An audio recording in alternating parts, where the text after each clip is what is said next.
Hello అండి, welcome to JJ food world. ఈరోజు recipe gulab jamuns. Gulab జామున్ని ఎప్పుడు చేసుకున్నా కూడా లోపల పిండి పిండిగా లేకుండా పైన సాఫ్ట్గా లోపల జ్యూసీగా రావాలంటే పిండిని ఈ విధంగా అయితే కలుపుకొని చూడండి. చాలా బాగా వస్తాయి, టేస్ట్ కూడా చాలా బాగుంటాయండి. ఇప్పుడు వీటిని ఎలా తయారు చేసుకోవాలో చూద్దాం. ముందుగా చక్కెర పాకాన్ని అయితే రెడీ చేసుకోవాలి. దీనికోసం స్టవ్ పైన ఒక గిన్నె పెట్టుకొని దీంట్లో 2 కప్పుల నిండుగా షుగర్ వేసుకోవాలి. ఇది దాదాపుగా 400 గ్రాములు ఉంటుందండి. అర కేజీ కంటే ఒక 100 గ్రాములు తక్కువ. ఈ విధంగా షుగర్ వేసుకున్న తర్వాత దీంట్లో అదే కప్పుతో 3 కప్పుల వరకు నీళ్లు పోసుకోవాలి. నీళ్లు పోసుకున్న తర్వాత స్టవ్ ఆన్ చేసుకొని షుగర్ పూర్తిగా కరిగే వరకు కూడా కలుపుకుంటూ ఉండాలి. ఇలా షుగర్ పూర్తిగా కరిగిన తర్వాత 3 నిమిషాల సేపు మీడియం ఫ్లేమ్లో అయితే ఉడికించుకోవాలి. ఇలా ఉడికించుకున్నాక 1 టీ స్పూన్ ఇలాచి పౌడర్ వేసుకొని మరొక 2 నిమిషాలు అయితే ఉడికించుకోవాలి.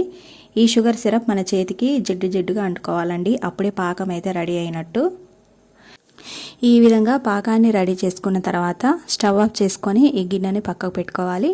ఇప్పుడు పిండిని కలుపుకోవడానికి ఒక ప్లేట్ అయినా లేదంటే బౌల్ అయినా తీసుకొని దీంట్లోకి 175 గ్రామ్స్ వరకు మనకు నచ్చిన గులాబ్ జామ్ ప్యాకెట్ అయితే వేసుకోవాలి. ఈ విధంగా పిండిని వేసుకున్న తర్వాత దీంట్లో 1 టేబుల్ స్పూన్ వరకు నెయ్యి వేసుకొని ఒకసారి కలుపుకోవాలి. దీన్ని ఇలా కలుపుకున్న తర్వాత దీంట్లో ఒక చిన్న గ్లాస్ నిండుగా కాగబెట్టి చల్లార్చిన పాలను తీసుకోవాలి. ఇలా పాలను తీసుకొని కొద్దిగా పోసుకుంటూ పిండిని అయితే కలుపుకోవాలి. దాదాపుగా ఈ గ్లాస్ మొత్తం పాలైతే పడతాయండి. ఈ విధంగా పాలన్నీ పోసుకున్న తర్వాత ఈ పిండిని చపాతీ పిండిలా గట్టిగా కలుపుకోకుండా ఈ విధంగా మామూలుగా అయితే కలుపుకోవాలి. ఈ విధంగా పిండిని కొంచెం సాఫ్ట్గా ఉండేటట్టు కలుపుకున్న తర్వాత దీన్ని కొద్దిగా తీసుకొని మనకు ఎంత సైజులో కావాలో అంత సైజులో ఉండలైతే చేసుకోవాలి. ఈ విధంగా పిండిని తీసుకొని అరచేతుల మధ్యలో పెట్టి ఇలా ప్రెస్ చేస్తూ రౌండ్గా చేసుకోవాలండి.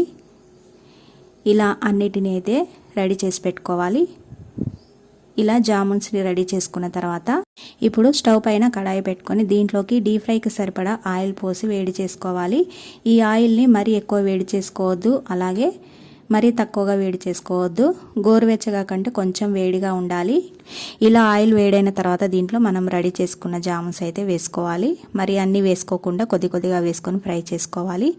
ఇలా జామున్స్ వేసుకున్నాక వెంటనే కాకుండా ఒక 2-3 సెకండ్లు ఆగిన తర్వాత వీటిని అటు ఇటు కదుపుకుంటూ ఫ్రై చేసుకోవాలి. ఈ విధంగా మంచి కలర్ అయితే రావాలండి. వీటిని లో ఫ్లేమ్లోనే ఫ్రై చేసుకోవాలి, హై ఫ్లేమ్లో అస్సలు ఫ్రై చేయొద్దు. ఈ విధంగా మంచి కలర్ వచ్చిన తర్వాత వీటిని తీసి ఒక ప్లేట్లోకి అయితే వేసుకోవాలి. ఇలా అన్నిటినీ ఫ్రై చేసుకున్న తర్వాత మనం రెడీ చేసుకున్న పాకంలోకి అయితే వేసుకోవాలండి. గులాబ్ జామున్స్ని పాకంలోకి వేసుకునేటప్పుడు పాకం పూర్తిగా చల్లారొద్దండి, గోరువెచ్చగా కంటే కొంచెం వేడిగా ఉండాలి.